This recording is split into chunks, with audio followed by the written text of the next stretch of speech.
Ashama kabajamtoota maatiiwwan miidiyaa Kiilolee. Guyyaa har'aa odeeffannoowwan walitti qabannee tokko tokko simbiraan geenyaa hanga dhuma qophii keenyaatti nu waliin ta'a. Ajajaa olaanaa raayyaa ittisa biyya Sudaanii fi itti gaafatamaa mana maree Sudaan Jeneraal Abdul Fattah Al-Burhaan jeneraalota aangawaa afur itti gaafatamummaa isaaniirraa kaasuu odeeffannoowwan biyyattii tokko tokko irraa odeeffannee jirra. Jeneraal Burhaan jeneraalota aangoo irraa kaasan raayyaa waraanaa waliin waraana irra kan jiru Jeneraal Mohammed Dagaloon kan ajajamaa jiru waraana darbatamaa waliin walii galaniiru jechuun ibsaniiru. Walitti bu'iinsa dura humna darbatamaa hooggansa waraanaa irratti leenjii akka gargaaraniif raayyaa waraanaa ramaduu isaanis dhagahameera. Kanumaan kan walqabate Jeneraal Burhaan baankii biyyaalessaa Sudaan kan qabatee ture ari'uun humna darbatamaa fi raayyaa kan walqabatanii jiran daftarri qusannaa isaanii akka dhorkamu taasifamee jira.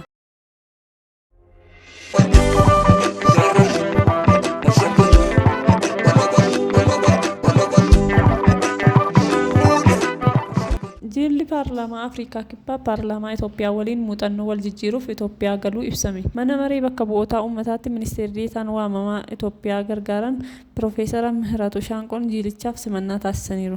Itoophiyaa fi Afrikaan kibbaa biyyoota hariiroo waggoota dheeraa qaban ta'uu gargaaran Piroofeesar Mihiratu Shaanqoo ibsaniiru. Dhimmoota waloo biyyoota lameenii irratti tumsaan hojjechuuf Itoophiyaan qophii ta'us beeksisaniiru. Itoophiyaa fi Afrikaan kibbaa damee dinagdeen fayyadamoo akka ta'aniif tumsaan kan hojjetan ta'uu eeruun wal jijjiirraan kan galteen faayidaa qabeessi kan itti argamu ta'uu kaasaniiru. Paarlaamaa Afrikaa kibbaatti ministeeritti waamamaa mootummaa Jaams Niksaamaaloon simannaa taasifameef galateeffachuun kaayyoon wal jijjiirraa muuxannoo miseensonni mana maree biyyoota lameenii taasisan uummata bakka bu'an bakka ga'umsaan akka tajaajilan taasisuuf ta'uu eeraniiru. Biyyoonni lameen waliin hojjechuu kan danda'an hojiilee hedduun jiraachuu eeruun wal jijjiirraa muuxannoo caasaa mana maree irratti taasifamu galteen faayidaa qabeessi kan argatamu ta'uu ibsu. Faayidaa qabeessi kan argatamu ta'uu ragaan mana maree bakka bu'ootarraa argame ni mul'isa.